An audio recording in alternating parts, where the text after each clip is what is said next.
This is Changemakers with Katie Gore, finding the right solutions for the affordable housing community. I'm back with Changemaker Ailrick Young, the Executive Director of the Laurel Housing Authority in Mississippi. We've been discussing the charming town of Laurel, made famous by HGTV's Hometown, and exploring how the show has impacted the community. Ailrick has also shared details about the Housing Authority's effort to provide affordable housing amidst Laurel's revitalization, highlighting the importance of community partnerships. So, Ailrick, looking ahead, what are your hopes and plans for the Laurel Housing Authority, especially taking into account what you've accomplished so far? So how do you envision the future of the Housing Authority? I have very high hopes for the Housing Authority moving forward. I would just have to stop and give Quidel and your group a thank you and just express to you the appreciation in working with you all on helping us come up with a master plan for our most ambitious project. A couple of years ago, we were very fortunate that the city and the mayor transferred about a 30-acre parcel of land, which is the largest parcel of land within the city limits that's underdeveloped.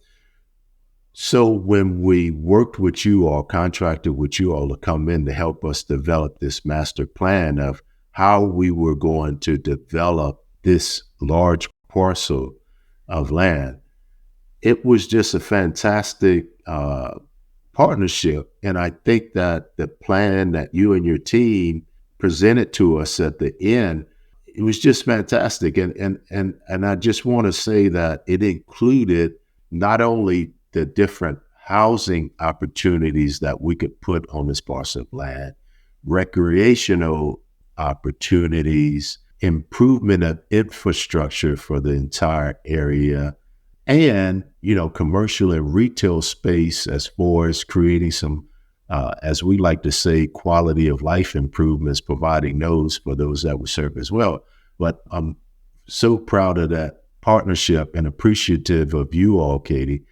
And one of the things that was unique about when your team was developing this master plan for us, we had asked them to not only consider the footprint for that particular space, but also the surrounding area. This parcel of land that was conveyed to us by the city is surrounded by a mature neighborhood that's been existing for a while. And in our conversations with your team, we explained to them that we didn't want to go in and just develop on that footprint.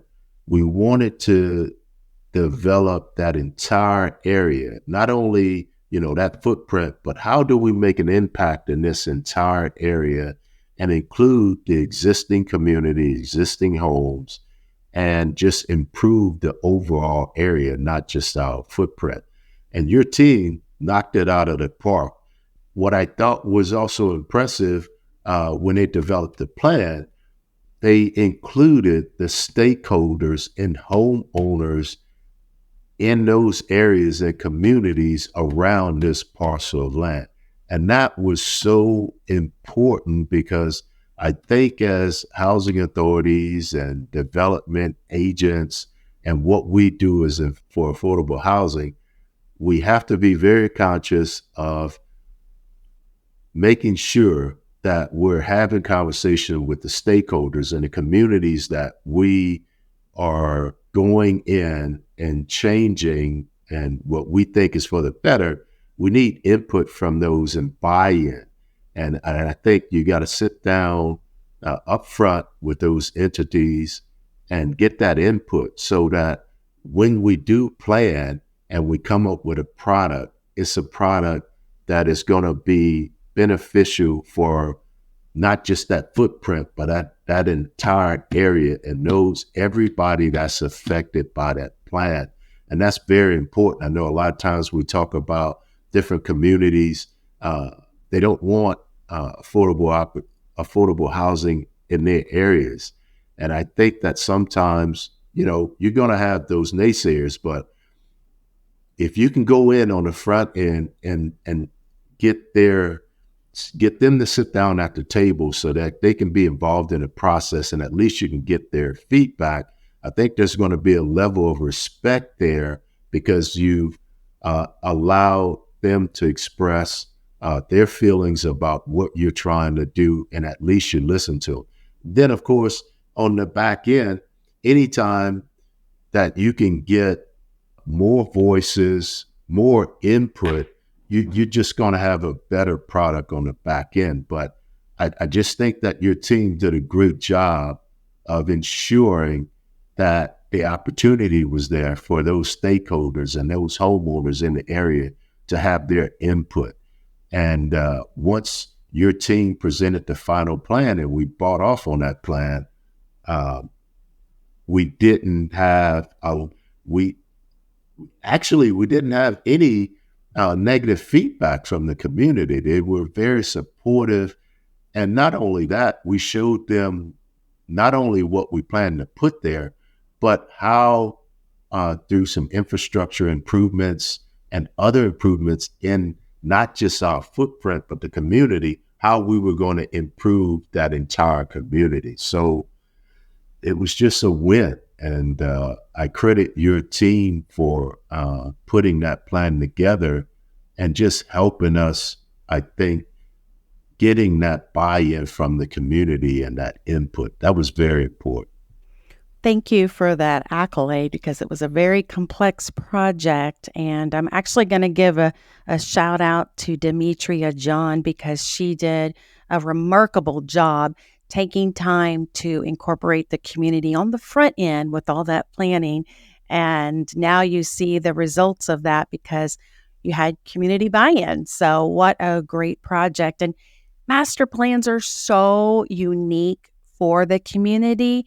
And what you have there is a great master plan, a great way to reposition the footprint. But it was also a unique time to be able to dream. I mean, it was everything from let's put a track and field, inclusion into this footprint because there's so much land. There was, let's put a commercial kitchen so we can do culinary classes. Like, it's just so great when a community can step forward and really, really vision and brainstorm for how they want their particular street and block and neighborhood to look like. So what a great project you guys are being able to now have the true plan to march forward with.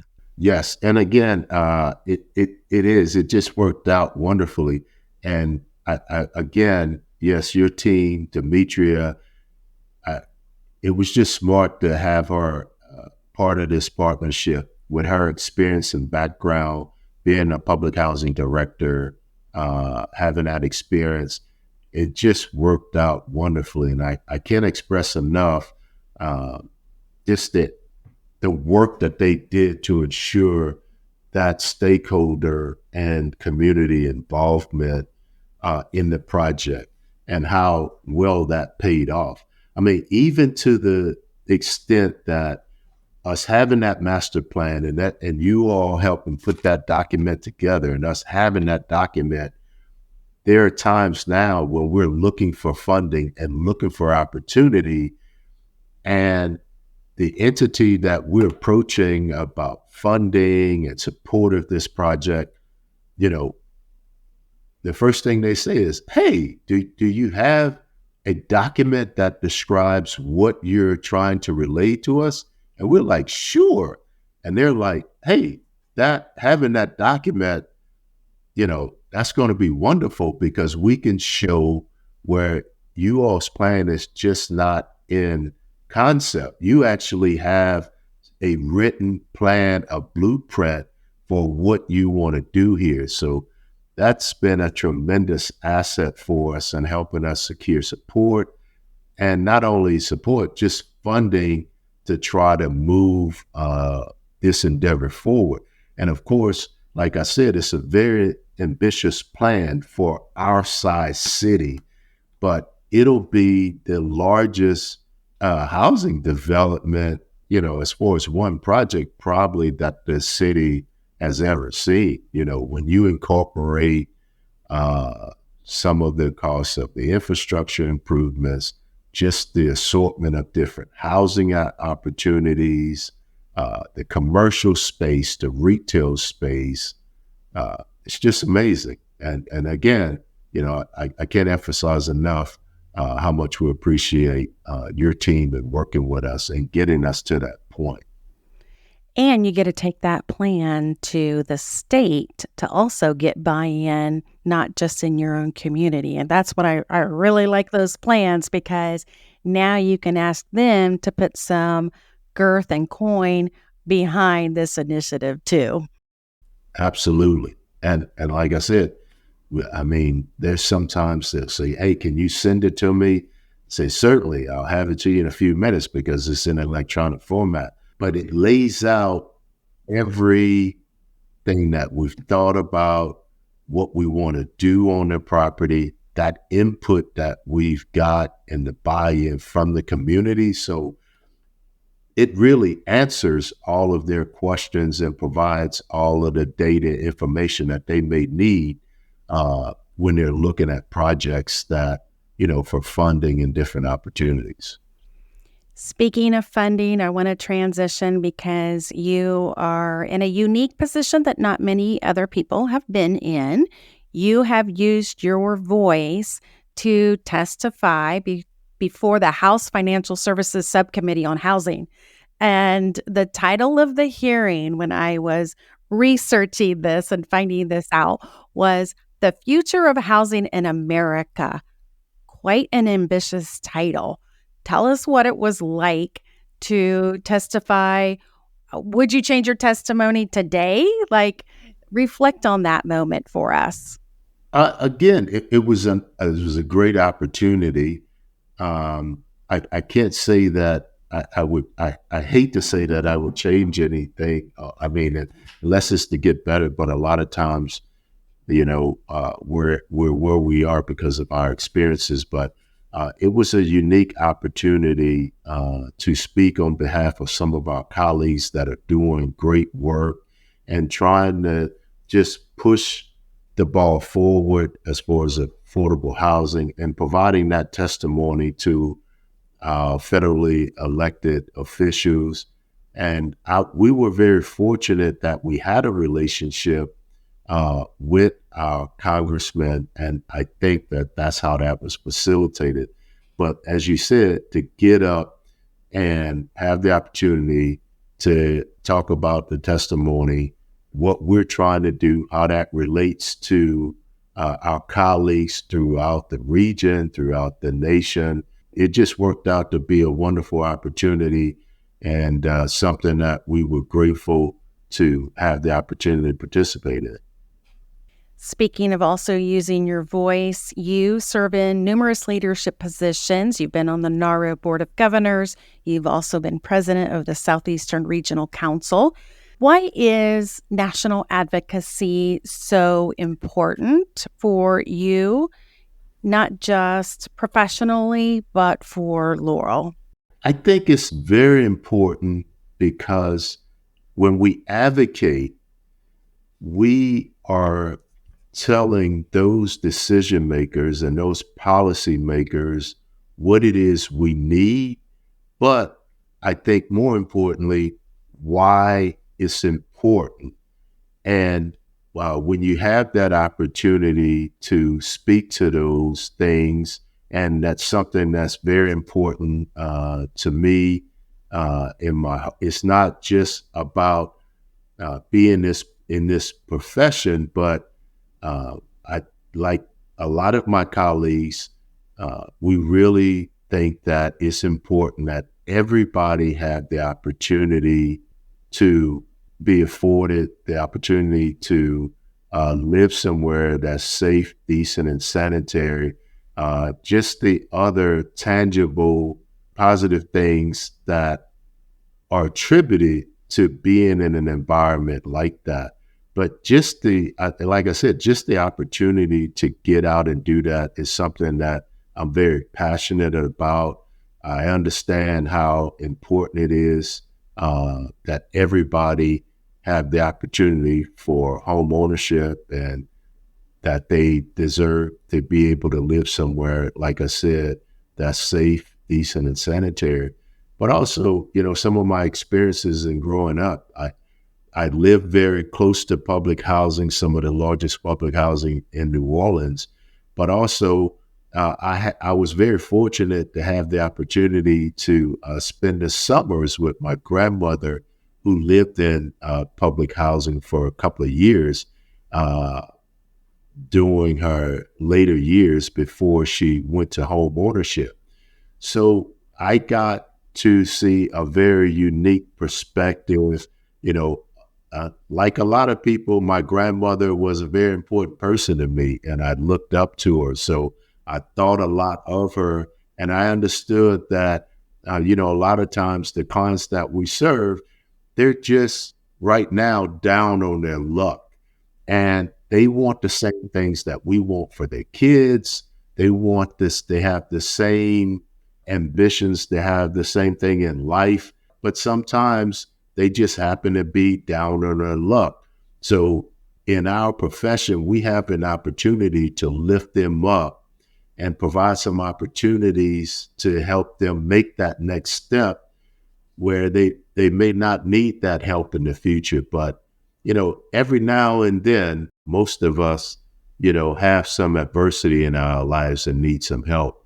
But some of our residents just sometimes are experiencing a little bit more adversity than most of us at the time. But we want to create opportunities that provide them a way to that they don't need the assistance of our government and different programs. And some people don't have a grandmother support system or even the opportunity like you had in the Army National Guard. And imagine who you would be if you didn't have those three things, for example. I mean, would you be where you are? And then when you look at other people who don't have those opportunities, you see where the gaps start to happen, don't you?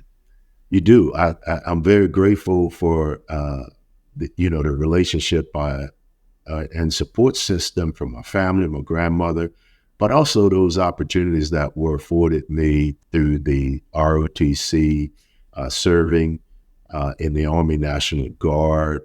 That's one of the things that we concentrate here at our housing authority. We're just not here to provide housing, but also opportunities for those families that we serve to try to improve their quality of life. I mean, it's easy, from the standpoint of just providing that housing and keeping it up. But, most of my colleagues, I think like I do, that we want to provide housing opportunities, but hopefully that's a temporary fix because we are providing a support system and other services to our residents that this situation that they're needing assistance with housing right now is hopefully temporary. And that's, honestly, that's what the whole system was designed to be, something that's temporary. And so that's what we try to concentrate on and measure our success on anyway. It's nice to have some very nice housing and some newer housing, and you want to be very competitive with the market. But in the end, our hope is that we provided some opportunities where our families have moved to home ownership and utilized our services in a temporary manner so that they can improve the quality of life of their families. And that is our sort of like our marching mission statement for anybody who's working in affordable housing, because you want to see that next level of opportunity materialize for them in their life.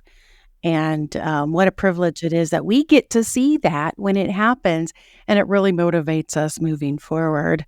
Yes, we have a lot of things here at the Housing Authority to be proud of, as far as the work and the accomplishments of our residents. But there's probably nothing greater when we have residents who come to us and they've given us notice that they're moving out because they are becoming a new homeowner.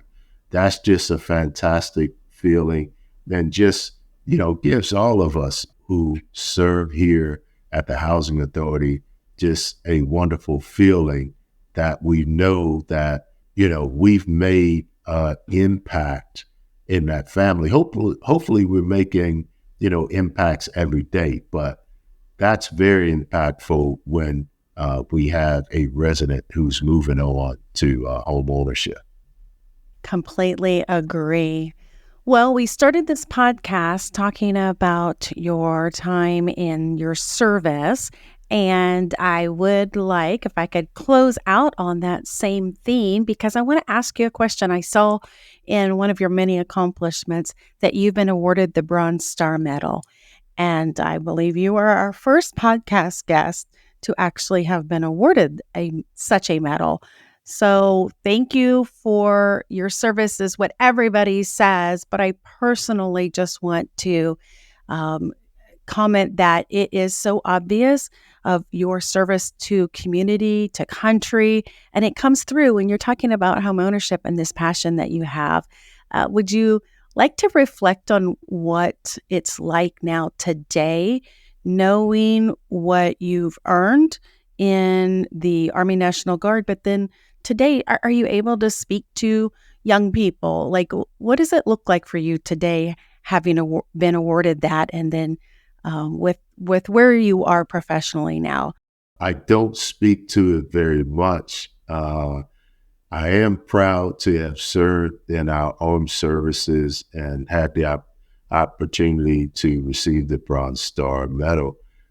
The whole time that I was in the military, I always just wanted to do my job and do it well. And I was always just thankful for the opportunities that the military provided me. I was deployed on more than one occasion. And to be honest, we had a mission that we were tasked with.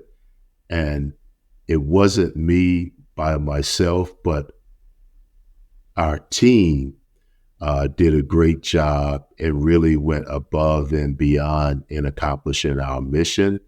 And I was fortunate enough to receive a Bronze Star Medal, but a number of our team members received medals for that mission. And it was just a great thing to be part of it. I've always been proud of my service. I'm very appreciative of the opportunity to serve. If it wasn't for some of my mentors and encouragement of those who encouraged me to join the military, I don't know that I would be where I'm at right now without some of those experiences. So, like you said, the transition now to what I do now, we're always, and it's something that we have discussions with our staff about what opportunities can we provide to our residents, because it's so important.